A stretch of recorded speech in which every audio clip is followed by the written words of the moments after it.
नमस्कार दोस्तों, जय श्री कृष्णा, राधे राधे। दोस्तों, हमारे हिंदू धर्म में जितना महत्व भगवान की पूजा पाठ करने का होता है, उतना ही महत्व ईश्वर के सामने दीपक जलाने का और उनको फूलमाला अर्पित करने का है। अब सभी लोग भगवान के सामने दीपक जलाकर मंत्रों का उच्चारण तो करते ही हैं, आप लोग भी करते ही होंगे। और वही जो लोग भगवान के सामने बैठकर देर तक पूजा पाठ नहीं कर सकते, वह लोग एक दीपक तो जरूर जलाते ही हैं, लेकिन उसी समय हम ऐसी गलती कर देते हैं जिसका परिणाम हमें भुगतना पड़ सकता है। तो आखिर कौन सी है वह गलती? है दीपक की जली हुई बाती का गलत तरीके से इस्तेमाल करना। हम आपके अच्छे भविष्य की कामना करते हैं, तो प्यारे भक्तों, हम भगवान पर फूल भी अर्पित करते हैं और मंदिरों से या फिर भगवान पर चढ़ी हुई फूलमाला मिल ही जाती हैं। तो भगवान पर चढ़ी हुई इन फूल मालाओं का हमें क्या करना चाहिए जिससे इन फूल मालाओं का अपमान ना हो? तो चलिए जान लेते हैं आखिर आरती के बाद बचे हुए बाती का और पूजा के फूलों का सही उपयोग कैसे करना चाहिए। वीडियो को अंत तक अवश्य देखें। तो दोस्तों, आप हनुमान चालीसा का पाठ कीजिए, रामायण का पाठ कीजिए, श्रीमद् भगवत गीता का पाठ कीजिए या फिर दुर्गा सप्तशती का पाठ कीजिए। इन सभी पूजा पाठ को करने से पहले सबसे पहला काम हम दीपक जलाने का ही करते हैं। हम भगवान के प्रति अपनी आस्था और अपने विश्वास को दीपक के जरिए ही भगवान तक पहुंचाते हैं।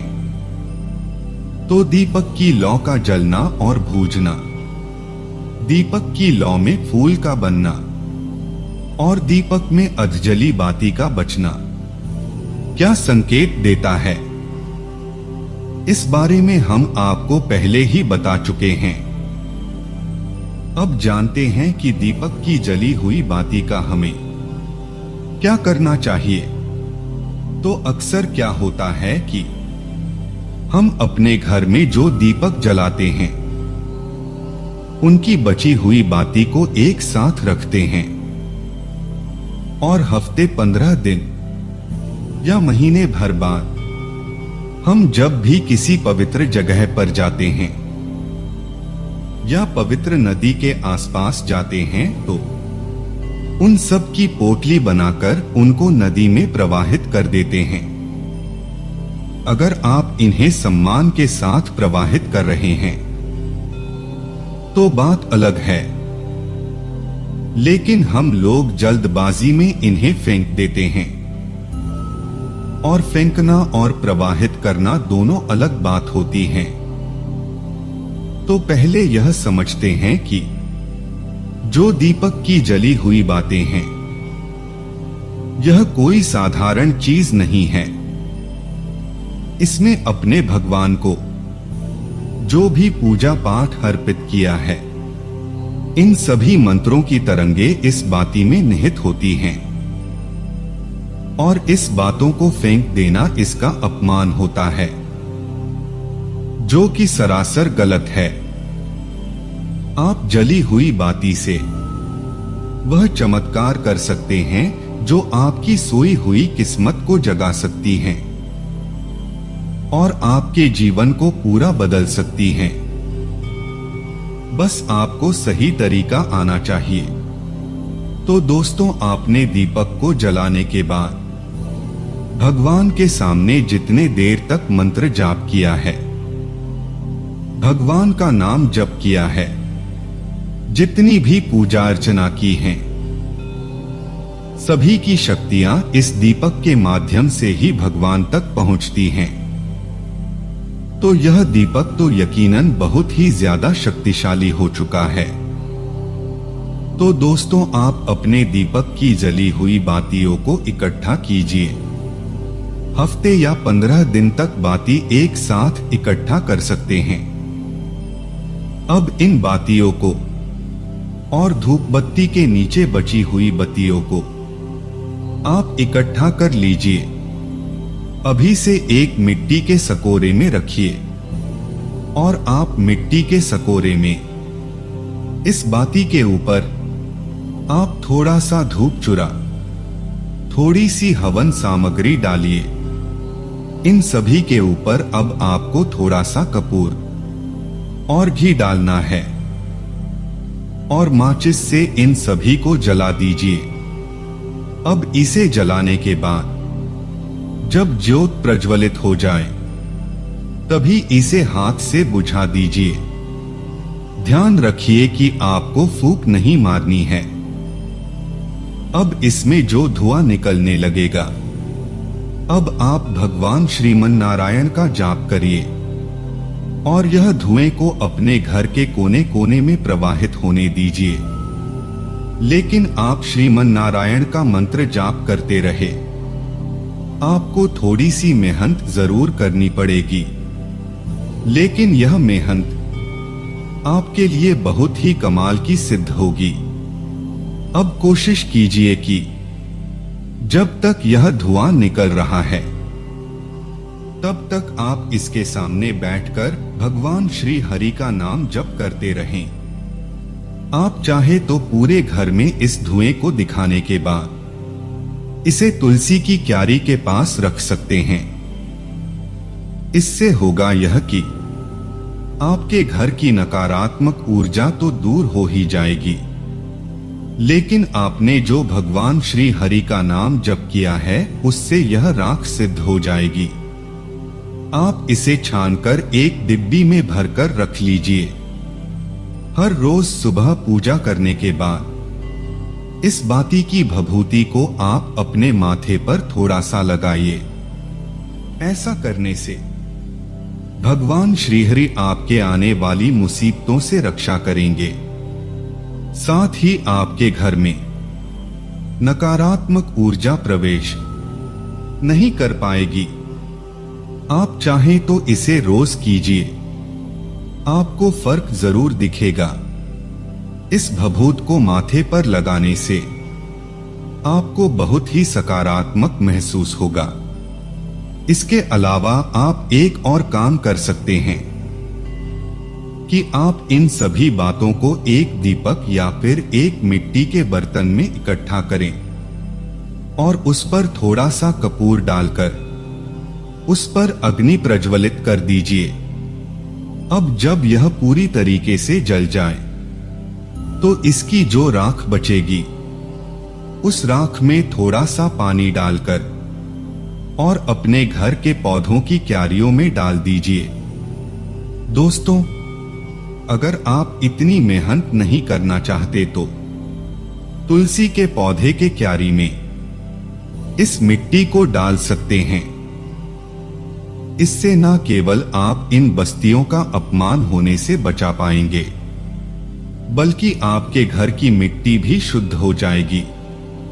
साथ ही आपको मंदिर से या पूजा के बाद आशीर्वाद के रूप में मिले हुए फूल और मालाओं का इस्तेमाल करना भी बता देते हैं। आप चाहे अपने घर के मंदिर में भगवान को फूल अर्पित करें, चाहे आपको मंदिर से फूल या माला भगवान के आशीर्वाद के तौर पर मिले, आपको इन्हें किसी भी नदी में नहीं फेंकना है और कूड़े कचरे में फेंककर उनका अपमान बिल्कुल भी नहीं करना है। इससे एक तो आप नदी को अशुद्ध बनाते हैं और भारी मात्रा में ऐसा करने से जल प्रदूषण भी बढ़ता है। पानी में जब यह फूल माला बहुत लंबे समय तक पड़ी रहती हैं, तो यह सड़ जाती हैं अब आप गंगा नदी, यमुना जी के पानी को ही देख लीजिए। यह नदियां पवित्र नदियां हैं, लेकिन आप अभी के समय में इन नदियों का जल बिना संशोधन के नहीं पी सकते। तो कचरा चाहे कूड़ा या धार्मिक जगह का ही क्यों ना हो, नदियों में फेंकना सरासर गलत है। और दूसरा, इसे भगवान के आशीर्वाद का भी अपमान होता है। तो आपको करना क्या है कि आप इन सभी फूलों को इकट्ठा करिए और इन्हें सुखा लीजिए। सुखाने के बाद आप इन्हें छोटे छोटे टुकड़ों में तोड़कर चूरा करके इसमें आप थोड़ा सा गोबर के उपले कर चूरा, थोड़ा सा चंदन का पाउडर और थोड़ा नारियल का छिलका मिलाकर इनको कढ़ाई में डालकर गैस पर हल्का हल्का भून लीजिए और ठंडा होने पर इसे मिक्सी में पीसकर इसका महीन पाउडर बना लीजिए। फिर आपको इस पाउडर को छानकर इसमें थोड़ा सा शहद और थोड़ा सा घी और थोड़ा सा कपूर और लोबान मिलाइए। गुलाब जल की मदद से उसे आटे की तरह भून लीजिए और अपनी इच्छा के हिसाब से छोटी छोटी बातें या फिर गोल गोल टिक्की बनाकर धूप में सुखा लीजिए। हर रोज अगर आप एक टिक्की को जलाकर उसका धुआं पूरे घर में दिखाते हैं तो इससे न केवल आपके घर का वातावरण शुद्ध होगा, बल्कि इसकी महक आपके घर में सकारात्मक ऊर्जा भी भर जाएगी और इसके साथ ही भगवान के फूलों का अपमान होने से भी बच जाएगा। लोबान और कपूर साथ में जलाने से घर में सकारात्मक ऊर्जा फैलती है और गोबर के उपले और गोमूत्र न केवल आपके वातावरण में मौजूद बैक्टीरिया को खत्म कर देते हैं, बल्कि आपके घर की ऊर्जा को भी पवित्र कर देते हैं। आगे से कभी भी भूल कर भी आप दीपक की जली हुई बातें और भगवान पर चढ़ाए हुए फूल माला का अपमान ना करें और आप यह उपाय जरूर करिए, आपको लाभ जरूर मिलेगा। तो दोस्तों, उम्मीद करते हैं कि आपको यह जानकारी जरूर पसंद आई होगी।